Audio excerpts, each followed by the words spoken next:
I'm Vinny. And this is... Learn Real Good. We did it. We did the podcast intro. We did the podcast intro. The first two, I think I got it started on the wrong words. And that threw the whole thing off. And last episode, we were like... We threw the whole thing out the window. Something's off. Yeah. We didn't know what. We got a lot of letters. Yes. And people were mailing us. Dear Vinny and Katie, why can't you do this very simple intro correctly? Why don't you just listen to one of the previous 30 episodes and listen to how you do it? Yeah. I love your intros. Why do you keep changing it? That's one of the letters. Yeah. I only listen to the intros and then I turn off the show. I hated that last episode where you messed up the intro. I proposed to my wife by playing a series of intros. Yeah. And when I heard that last one, she divorced me. I'm unsubscribed from your podcast after hearing that last intro. There was a lot of letters. There was a lot of letters. So I'm glad instincts crept back in. Yeah. And we nailed it. Perfect. Should we call it a day? I think people want more than that for the podcast. Some listeners like more than the intro. What is this show, Vinny? Well, it's a podcast that combines science, communication, and comedy. It's our sci-comedy podcast. Sci-com-com. Yeah, because, Katie and I both have a background in science and a background in comedy. And we figured, hey, why not make a podcast about both? Yeah, and so we start the show by shooting the breeze, which is what we are doing now. Good, glad you clarified that. Share some facts. We're going to introduce our guest. We have a great guest. I love it.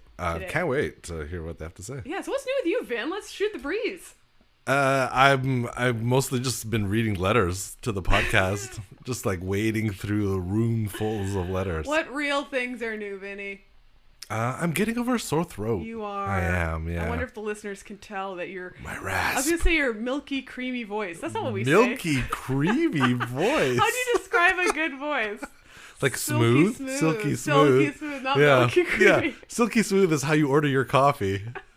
Could I have a silky smooth coffee, please? Do you mean milky creamy? No, I mean silky smooth. Yeah, I wonder if people notice your silky smooth voice. I'm getting over. I got a little scratchy throat, but I'm okay. You know what? The listeners demand podcast material, and I'm here to provide it. I shared a story with you that so I have two older siblings, and when I was really little, the best thing I could do was get attention from them and impress them and have something to say. But I was a little kid. That's changed completely. You don't do a lot of things for attention. I know, that's why I have a podcast with a name on it. And speaking about voices, milky creamy voices, I got bronchitis. Right. And I wasn't too sick, so it was actually awesome because I got to miss school, I got a lot of attention, and the best part was I sounded like Marge Simpson. The bronchitis caused your voice? Yeah. Okay. And my siblings thought it was so funny. They'd get me to say all sorts of things. Right. And I was like, secretly, may the bronchitis never end. You wanted bronchitis, to be permanent. I probably also got some sweet, sweet banana medicine. Remember that stuff? Oh, yeah, sure. That was the best. Wow, that's... Simple pleasures. You're wishing for bronchitis is...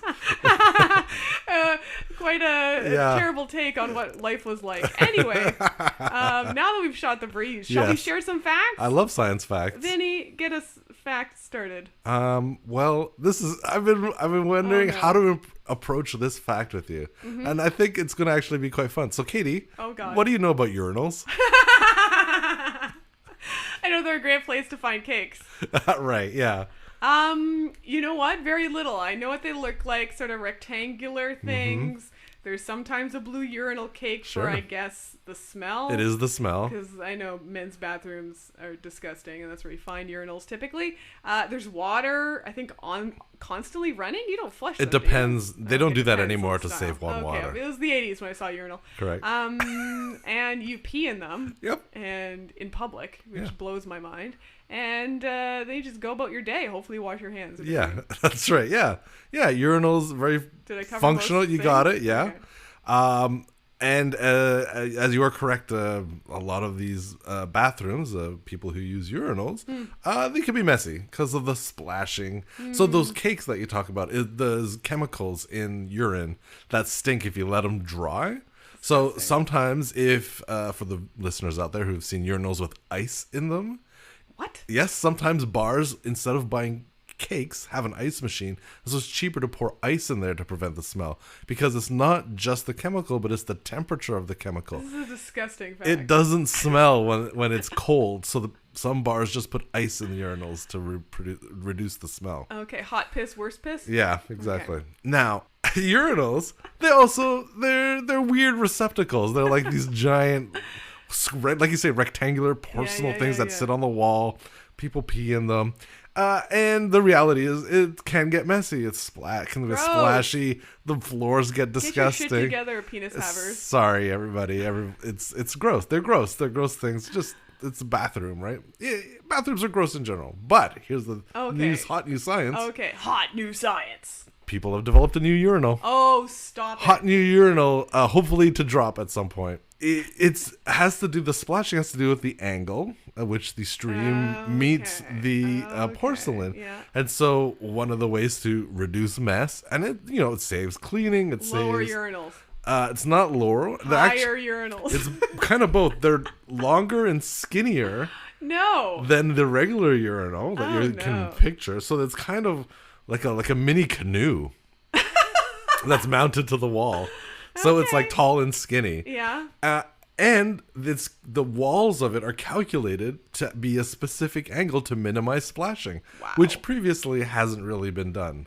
And guess what they use to model this shape? Ooh, a canoe. No. Okay. It's a thing that occurs in nature. It's a nautilus shell. Oh, a nautilus shell? Yeah. So the curves and angles of a nautilus shell are angled to produce the same result, but obviously to a different means. Who's pissing in nautilus shells?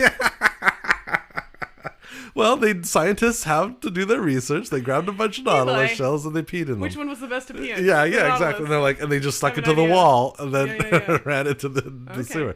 No, so there's this long, tall urinal that has this specific curvature to it based on a nautilus shell. I am picturing giant nautilus shells on walls.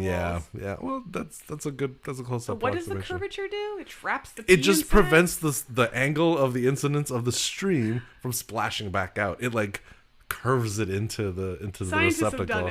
Scientists have done it. Yeah, I mean there have been a bunch of trials, and they figured the nautilus shell curvature is the optimal design for a urinal. I got a personal question for you. Vinny, Yes, do you please. do you think men would be divided on I'm a urinal guy? When Sure. I'm in a public bathroom, yeah, people who use urinals. Urinal. Yeah. Or is it sort of willy-nilly? You just pick whatever's free. What do you think most people would do? It's the ease of use of a urinal is pretty great. Yeah, you use it. You would use a urinal? I regularly use even urinals. if there's people around? Yeah, it's someone who uses urinals, it's something you just get used to. Because to me, just the toilet stall seems to cover a lot more bases. privacy. Yeah, interesting. It's just. I guess I'm socialized to be used to it. I mean, good for you. You would not use a urinal. I would never use a urinal. No. No. All right, good to know. That's my science fact. You learned a lot about us, more than you wanted to know, listeners. For sure. There's going to be more letters coming in. I can't believe I would have put $20 down. Vinny was a toilet man. I'll get that T-shirt, Vinny the Toilet Man. Great fact. Thank you. Happy to know there's been some development in that area. First, the urinals, next umbrellas. Yeah. That's another tech that I feel like is desperate need of an update. I can't wait to hear about it. Okay, well, that's not my fact. Oh. Vinny, if you were to describe rats in a couple of words, what would those words be? Rats? It's funny, I also struggled with how to introduce this. Vermin? Yeah, sure. Squeaky. They are squeaky. We'll come back to that. Yeah, squeaky vermin. Yeah, that's okay. You asked me for 2 words, right? Yeah. More personality traits, maybe. Oh, personality. Oh, character. Yeah. Oh, yeah. That rat is so sassy. Sassy. They're real sassy. They're real. Yeah. And persistent. Have you heard about them being good pets? No. Rats make extremely good pets. Oh, I heard they're smart. They're very smart. They're very playful. They have personalities. Okay. They show affection. Oh. They're supposedly really great pets. Oh.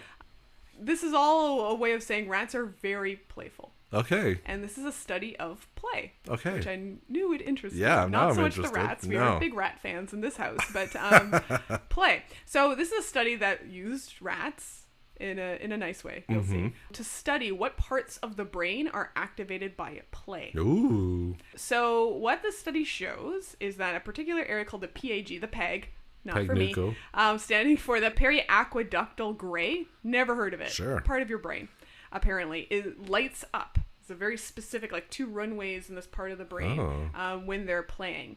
And the scientists who did this study to see what parts of the brain would line up did 2 forms of play. Okay. This is the adorable part of it. Okay. Where they would Card games and video games. They would play Chase the Hand, where the rat would chase the researcher's hand around and make a squealing sound, which is their sign of glee and joy, like a dog wagging its tail. Oh, squeaky. Yeah, exactly. They'd play Chase the Hand and tickle. They love being tickled. Rats love being tickled. They love being tickled. Wow. They love that shit. So they realized that in the study that part of the brain was very much lit up. And it's not just because they're active, because they do the same thing with being tickled or chased. So covering those 2 different forms of play compelled them to believe that this is really important. Okay, so to really be sure of it, what they did was they developed rats that were... I'm trying to also find the research at the same time here. Edit. They genetically altered the cells in that PAG part of the brain of some rats to be turned off when exposed to light. And so they would prevent those neurons from firing. Oh, this is a sad story for these rats. Well... Science needs them. I know. And they would try to play. They wouldn't play. They wouldn't play Chase the Hand. This is heartbreaking. They wouldn't laugh when tickled. This is too sad for me.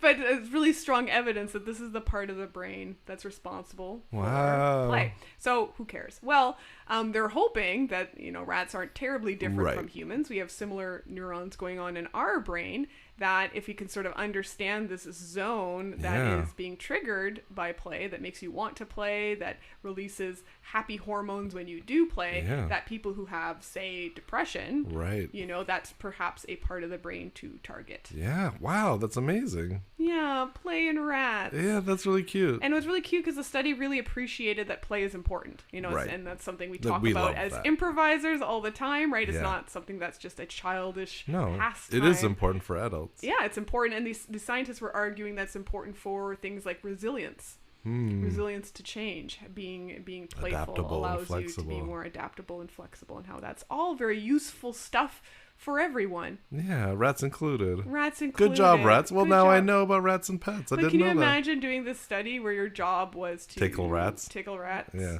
And got to go into work today. Record their glee sounds. Oh, yeah. Because I would love that job. I would play Chase the Hand. And I would squeak. I would giggle like a rat. Well, we have our evening planned after this recording. That's my fact. Amazing. Very cool. Thank you, Katie. Yeah, well, thank you for your fact. And we're facted out. Yeah, out of fact. That's a fact. That's a fact. It is time for us to... Can we bring our guest in, please? Yes. What do you think I was about to say, Vinny? Let's play Chase the Hand? Let's play Chase the Hand. Okay, after. First, our guest this week is Dorothy Lin. Dorothy Lin is a recent Masters of Science graduate in medical genetics at the University of British Columbia. Her research is focused on leveraging data from large cohorts to statistically model the associations between environmental chemicals and the epigenome. A lot of big words in that we'll have to dive into. We're going to parse that one. With our guest, Dorothy Lin. Come on Dorothy. down. Hi, thank you so much for having me. Thank you for being here. Welcome to Learn Real Good.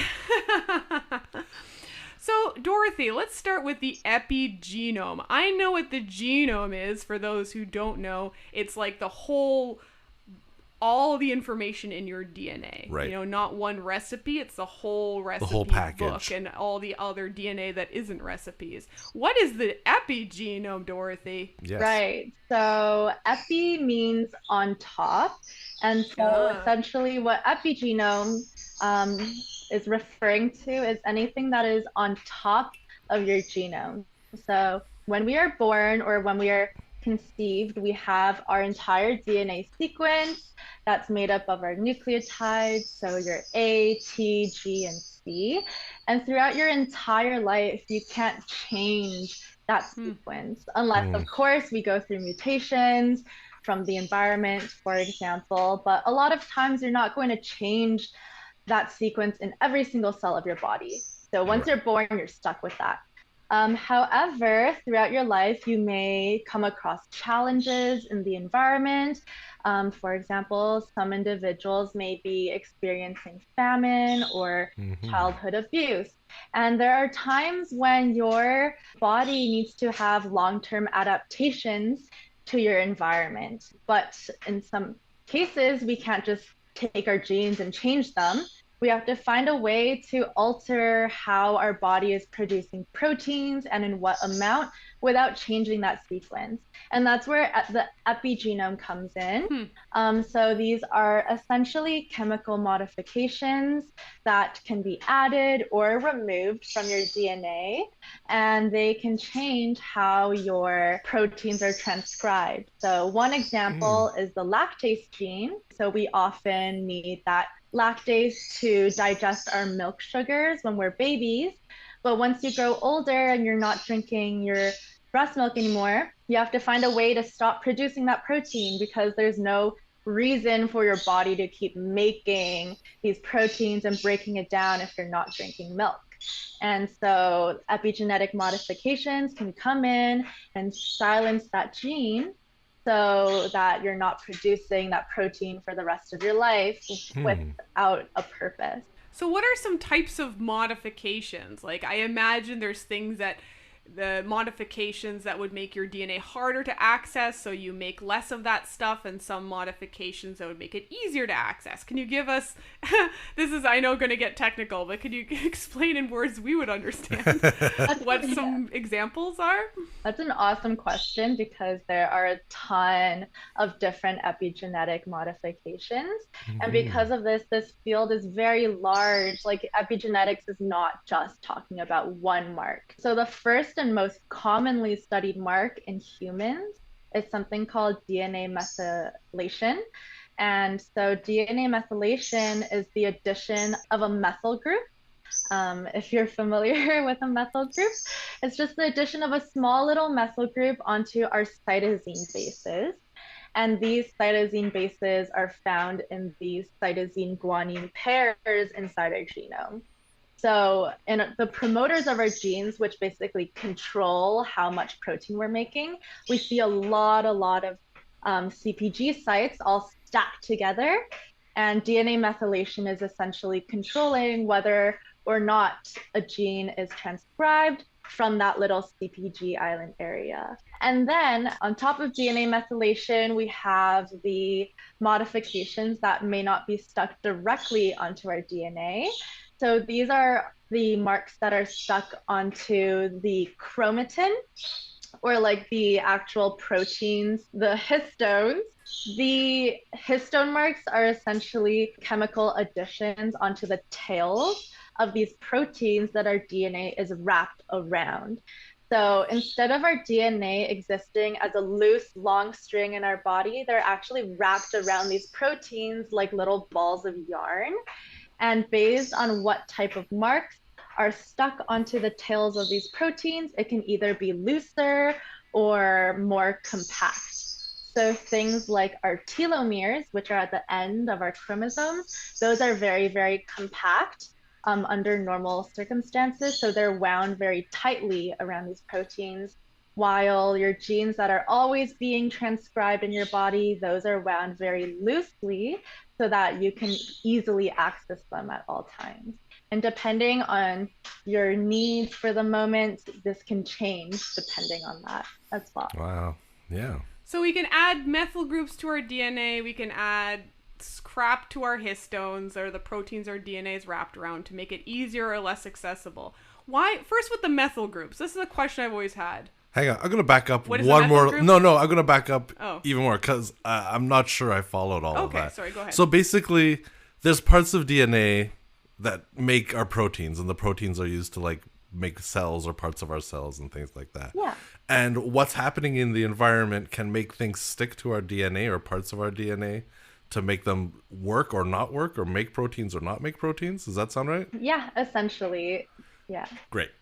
Thank you. Yeah, there's a lot more nuance to it, but right. Essentially it's partaking in that genetic transcription regulation. Cool.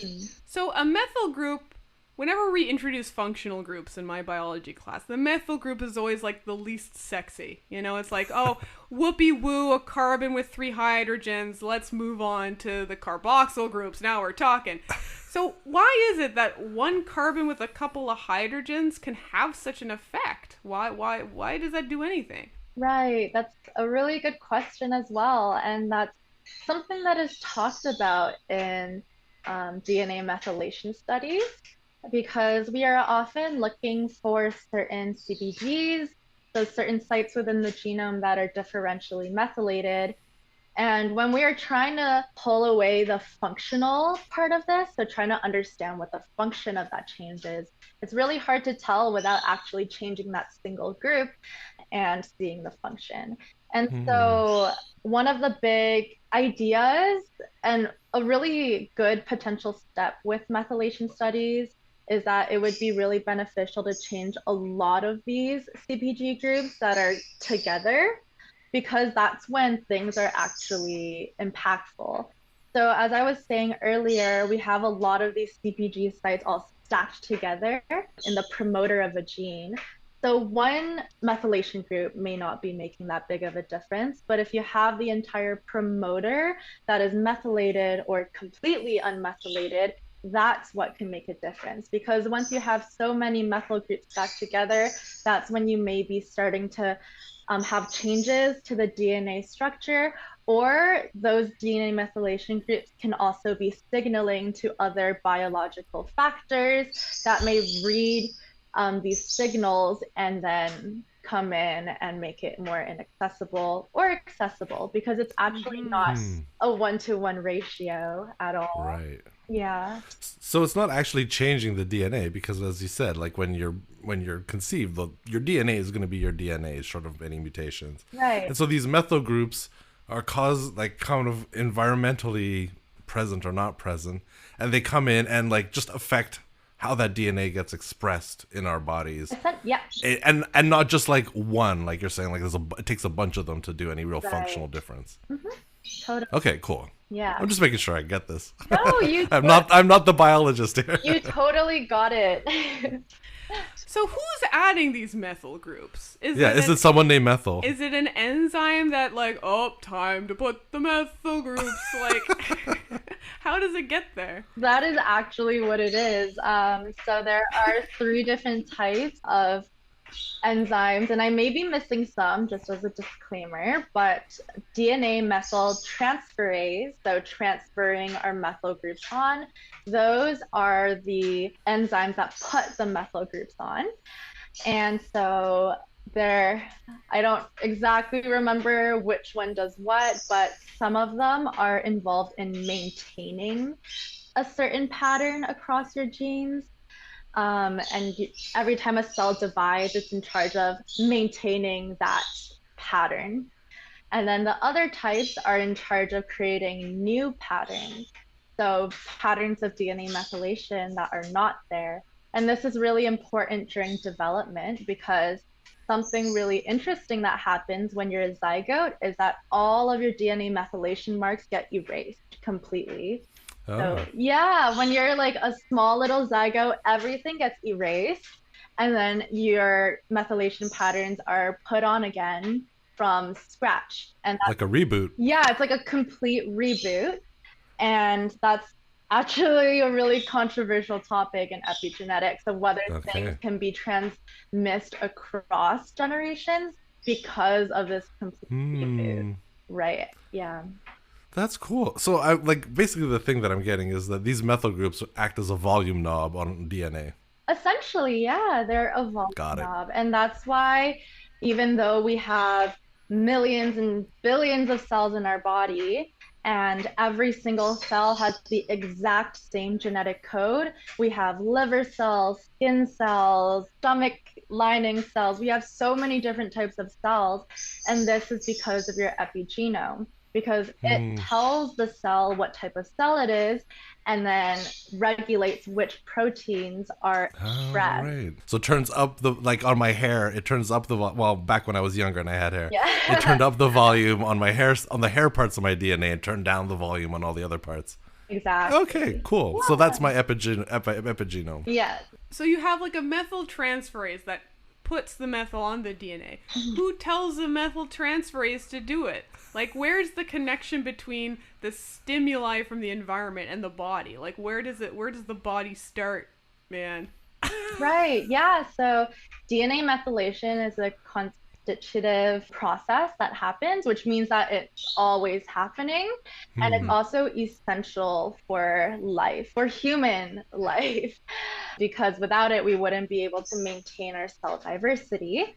And because of that, things that we eat in our diet, such as folate, those groups, those methyl groups from that folate and our vitamins, they are essentially always in this balance with that DNA methyl transferase and always replenishing our DNA methylation. And I can also go into another reason why DNA methylation is so important here. So as you might know, for the longest time, we thought that more than like 50% of our DNA was junk DNA because it was repetitive sequences. And we've recently found out that that's not true and that all of these sequences are transposable elements, which means that they are essentially DNA fossils from when we had viral infections in our ancient DNA. And because of that, these elements can actually jump around our genome freely. So they can move around, and that's a risk for cancer because it can cause genome instability. So DNA methylation, a lot of it exists to suppress these elements that can jump around our genome. So that's where most of our DNA methylation is actually stuck to these transposable elements. And because of that, it's just kind of like an evolutionary trait that we are methylating these elements, because without it, then you would have a lot of genome instability and wouldn't be evolutionarily beneficial. So I'm sure there are other factors that may be telling the DNA methyltransferase to methylate things, but of what I know, I think that a really big part of it is an evolutionary advantage. And so when you talked about folate and like your diet being able to have the material in your body to make these methyl groups, if you're missing that, you can't methylate stuff properly, and your body is like, I need to make these changes or suppress this part or respond to the environment in this way. But if your body doesn't have the building blocks to do it, it doesn't do that, and so then you're kind of screwed. Right. Yeah. And there are a lot of studies out there about folate and DNA methylation. But from what I know, which is a scarce understanding, cellular studies that have like doused cells in folate have actually not seen any DNA methylation changes, even though it is a really important part of the pathway. That being said, I believe that infants who are very, very depleted in folate have been shown to display a variety of neurodevelopmental abnormalities. However, I don't really know the DNA methylation link on that. Sure. So I just know that folate is important, but the cellular studies that have looked at that are a little more inconsistent. Really cool. And so what is your research with all of this? Right. Yeah. So what I particularly look at is social epigenetics, or that's what my lab works on. So a lot of my lab is looking at childhood or the prenatal period and how environmental exposures may be changing those DNA methylation patterns within our genome. And specifically, I was looking at epigenetic age, which is a more recent development of measuring your age in a biological way. Interesting. First question on that. So what are some environmental chemicals that affect the epigenome? Yeah, one of the most studied chemicals from our environment is smoking, for sure. And smoking is a big one that has been shown to have both DNA methylation changes at singular sites within the genome, but it has also been shown to accelerate the biological age of adults who are longtime smokers. So that is one chemical exposure that has been shown, and more social exposures that have been associated in the literature includes adverse childhood experience. So this could be childhood abuse or growing up in a very low socioeconomic status. So one paper from my lab had investigated children who grew up in a low socioeconomic status in Cebu in the Philippines. And they compared that to children who grew up in a high socioeconomic status. And then they also compared this to later life measures. So they had 4 groups in total. So low socioeconomic status to low, and then low to high in adulthood, and then high to low and low to high. And what was interesting was that the individuals who had low to high socioeconomic status, their DNA methylation changes didn't really shift over time. So it was more similar to the low group. Meanwhile, the high group and the high to low group, they were more resistant to those more at risk DNA methylation changes that had to do with inflammation.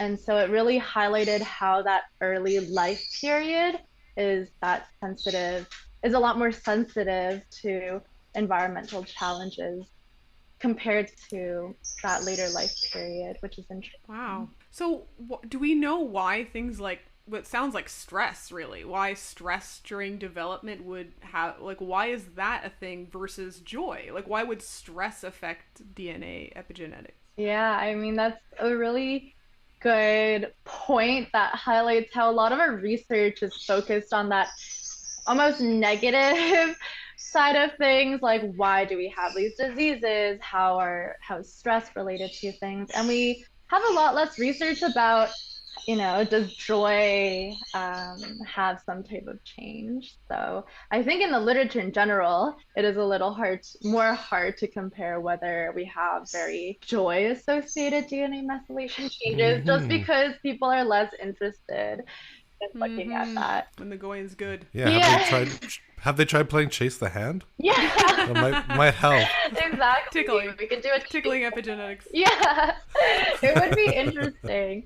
But I think you make a really good point about stress, because I think in general, we know that stress is correlated with higher levels of cortisol. And cortisol, I guess is like a steroid hormone, and high levels that can have adverse effects during development, especially during the prenatal period.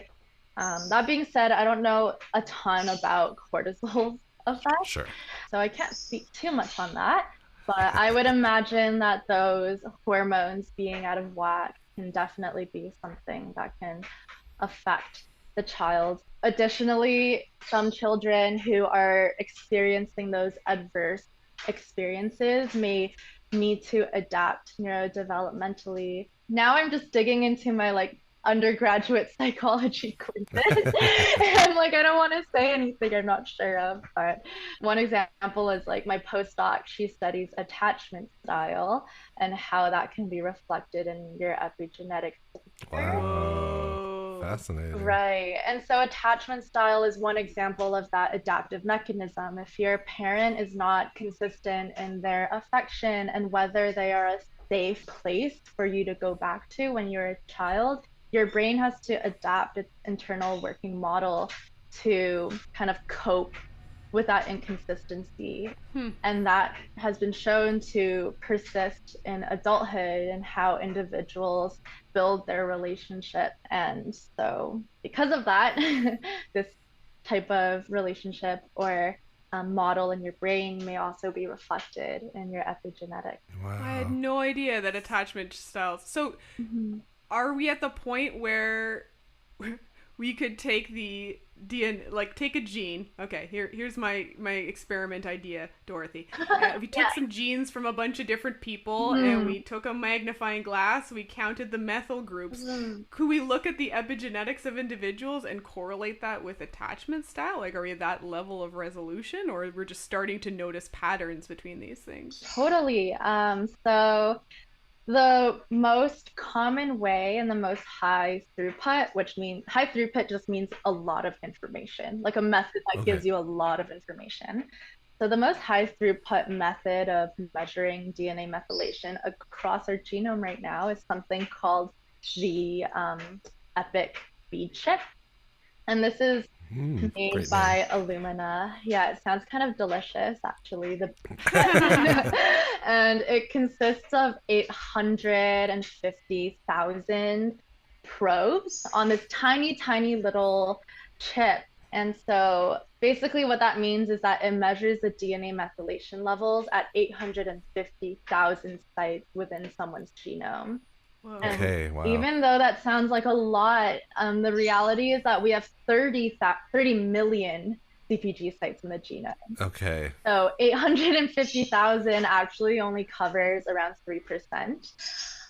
Wow. Yeah, so it's really hard to interrogate the entire genome. That being said, the 850,000 gives us a good idea, and it captures quite a bit of genes across the genome. And so when we're measuring these sites, we can make assumptions like, oh, the differential methylation at one site is probably closely linked to the levels at other sites that are nearby. So we're like assuming that all like maybe 3 or 4 sites that are beside that CpG site that we measured might be around this DNA methylation level. And so that's actually a really active part of research right now. And my colleague, Eric, he is actually creating a package right now in our studio, and it essentially helps you estimate what the DNA methylation levels are in certain groups across the genome. Right. It sounds like political polling. So like you don't need to ask everybody what they're going to vote for. You're just going to sample enough of the people to get within a certain percentage of error. Totally, yeah. It's like just sampling that little bit, but that's one of the highest throughput ones, and it's really amazing how far things have come, because back in like 2015 we were sampling around 27,000, so it has gone up to 850,000 as the gold standard. Yeah, it's really amazing. And so different people are looking at different, like, there's like a million factors that you could go down of, like socioeconomic pathways of, like, you know, how do they grow up financially? How do they grow up? Do they grow up rural or urban? Like, and how does that affect methylation? This feels like a infinite field that could. There has a lot of real interesting potential to show, like, you know, how socioeconomic factors really have a literal physical impact on our bodies. It's like a huge sandpit, and it really just never stops. And so that's actually something I was thinking about when Katie shared the fun fact about rats, because one thing we always talk about is like, okay, should we look at DNA methylation in human populations where we have so many variables? We can look at socioeconomic status, we can look at how they were fed growing up, or like how they were parented. We have so many variables that we can look at. And then on the flip side with animals, it's like you can isolate, for example, the playing aspect. So one of my the PhD students in my lab, she was looking at mice who had an enriched environment where they basically had a bunch of toys in their cage, versus rats that had a normal environment, which is kind of like a depleted cage with no toys at all. And that in that way, you're really isolating the environment. And then in the human case, it's obviously more generalizable to us because we're biologically more similar, and it's more similar because it's real world data. But in that case, we have so many variables that we could look at.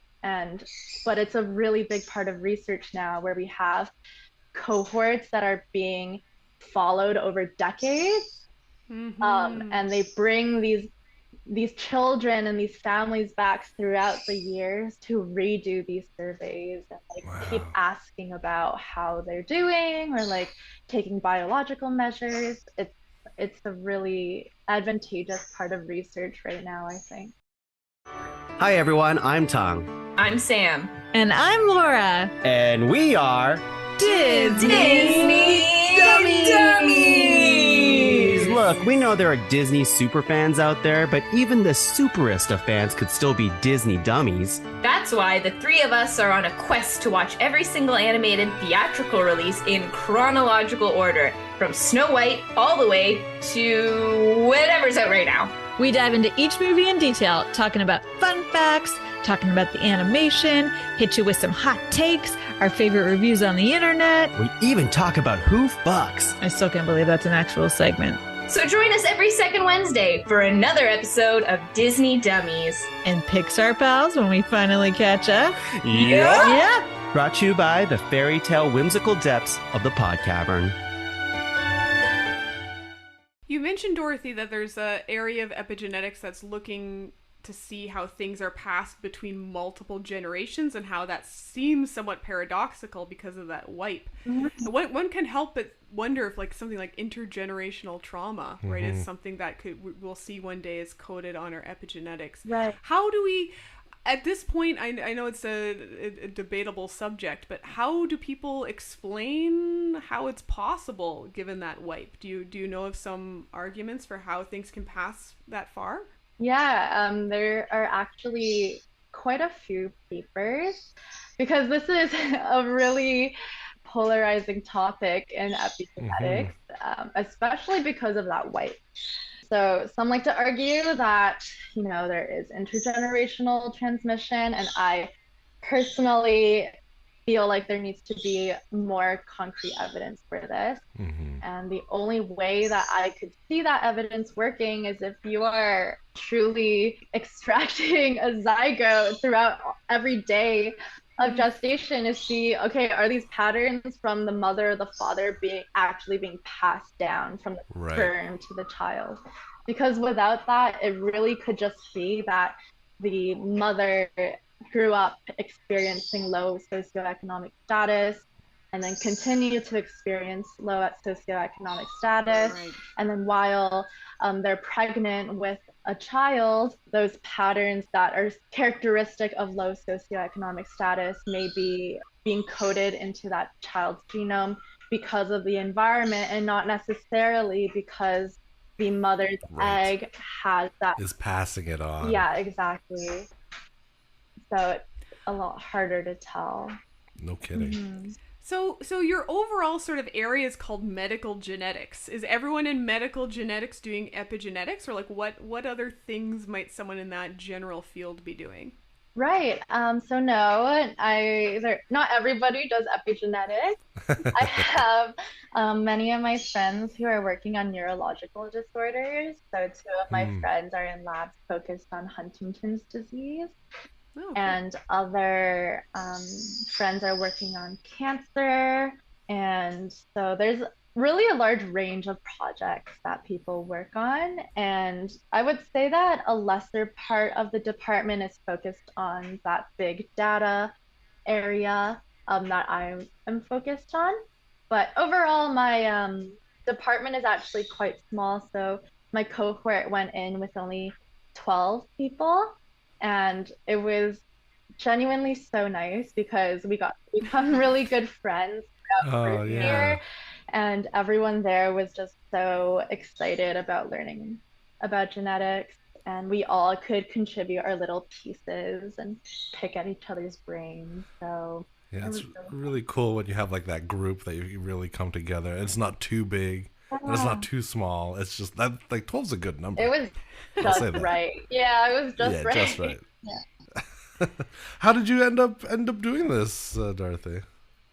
So in fourth year, I guess I was under the impression that all fourth year people have to have something lined up immediately after undergrad.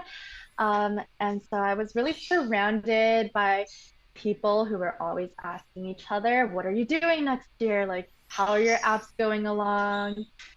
It was kind of a pressure cooker to do something. And it wasn't that I didn't want to do something or I didn't know what I wanted to do, but it felt like a lot of pressure. But I think I got really lucky in that because of that pressure, I somehow found this lab And I was a really big fan of that postdoc's work who worked on attachment style. And so I had just emailed the lab and I got an interview, and I ended up joining the lab, and it all happened very, very fast. And I think, I mean, there really isn't any right way to do it. I think I would have loved it just as much if I took a year off or something. But something I realized after joining the program was that I was absolutely the youngest in my program by like a year or two.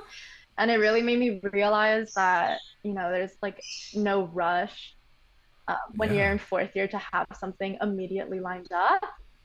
But I don't regret it. It was still a really good learning experience. Yeah, sorry, that was a little off topic, but no, it's perfect. That's what we're here to talk about. Yeah, it wasn't like, because when you're in your fourth year, you're like, I got it. What am I going to do? What's going to happen? Like it feels like you're about to be shoved out of an airplane, and if you don't have that parachute, you're just gonna hit the ground. Totally, it was really scary seeing other people do stuff, and feeling like I didn't have something. With all that stress, your DNA methylation was going nuts. 100%. I always think about that. My friends and I always joke about that when there's an inconvenience. We just say that our epigenetic age is accelerating. My methylation. And what were you like as a kid, Dorothy? Were you always interested in science? And how did you get into genetics at all? Tell us more about that path, too. Yeah, I mean, I don't think that this will be the most fun story, but I think that I was overall a pretty happy kid, but I started to struggle with my mental health starting around age 10 or 8. But I never did anything about it until it reached a breaking point in undergrad. And because of that, I got really passionate about psychology, first of all. And so psychology was kind of my emotional passion, and I've always been interested in biology because my mom would always come back with like science books when I was little. They would be little like interactive skeleton books and stuff. So I always just needed to know why things were happening. Like I always needed to know what was happening. So kind of my research married was my emotional passion with psychology and my knowledge passion with genetics. I kind of just married that together, which is why I thought social epigenetics was perfect. It's a great fit. Yeah. Was your undergrad more in psychology then? It actually wasn't. So it was very focused on genetics. So it was actually a lot more molecular, and I just had a lot of fun learning about it. Like it was just a lot of fun. So it's kind of been a continuous journey where I've kind of went from more molecular slowly more into social, and I'm kind of at the point where I want to turn even more social into more person-centered, like psychiatric care. Yeah, so it's really not a straight path. It never is. That's the truth. And then one of the things that our podcast likes to talk about is that it's not a straight line. And something that you touched upon that maybe we haven't talked about a lot is like the mental health aspect of the pressure of going in that straight line. Not just, sometimes it's parental, sometimes it's pressure we put on ourselves. Sometimes it's like just the environment itself is fairly pressure cooked. And one thing that I'm noticing is that even if maybe the resources provided for grad and undergrad students isn't where we would perhaps ideally like it to be, there's at least an awareness of it that is certainly far greater than when I was doing my grad and undergrad, which I think is at least a great step forward.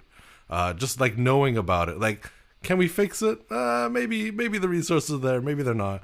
But at least we know about it, and I think that's like half the fight right there. And it's great that we're making strides. And I think, the hope is as we learn about it and find ways to understand how important it is for both the institutions that we study in and the people in them, that we need to have resources to address the mental health challenges that we have. 100%. I think you touch on something so important that's thrown around a lot. So stigma, and not only the fear of stigma from other people, but there's a lot of internalized stigma with mental health, and that first step is so hard to even admit that something is wrong, or admit that maybe your problems are worth looking into, because I mean, that's something I really fought with for a long time, is that I couldn't see anything in my immediate environment that was totally bad.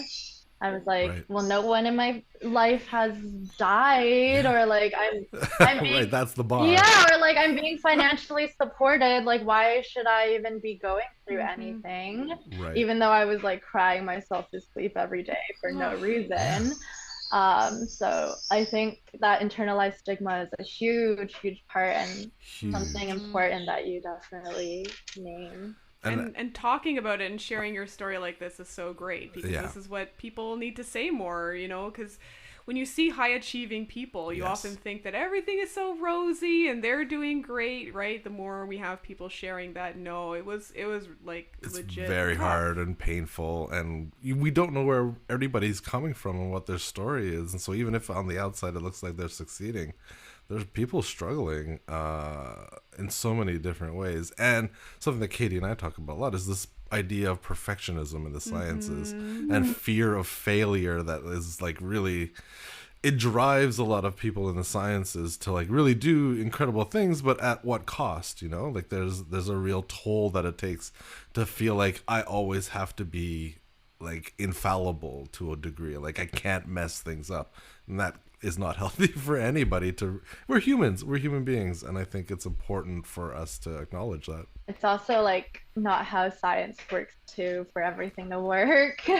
Exactly. For sure. And how boring is that story, yes, how right? boring. If you think about the stories you share with your friends, right, it's usually like the misadventures, right? That's where the fun is.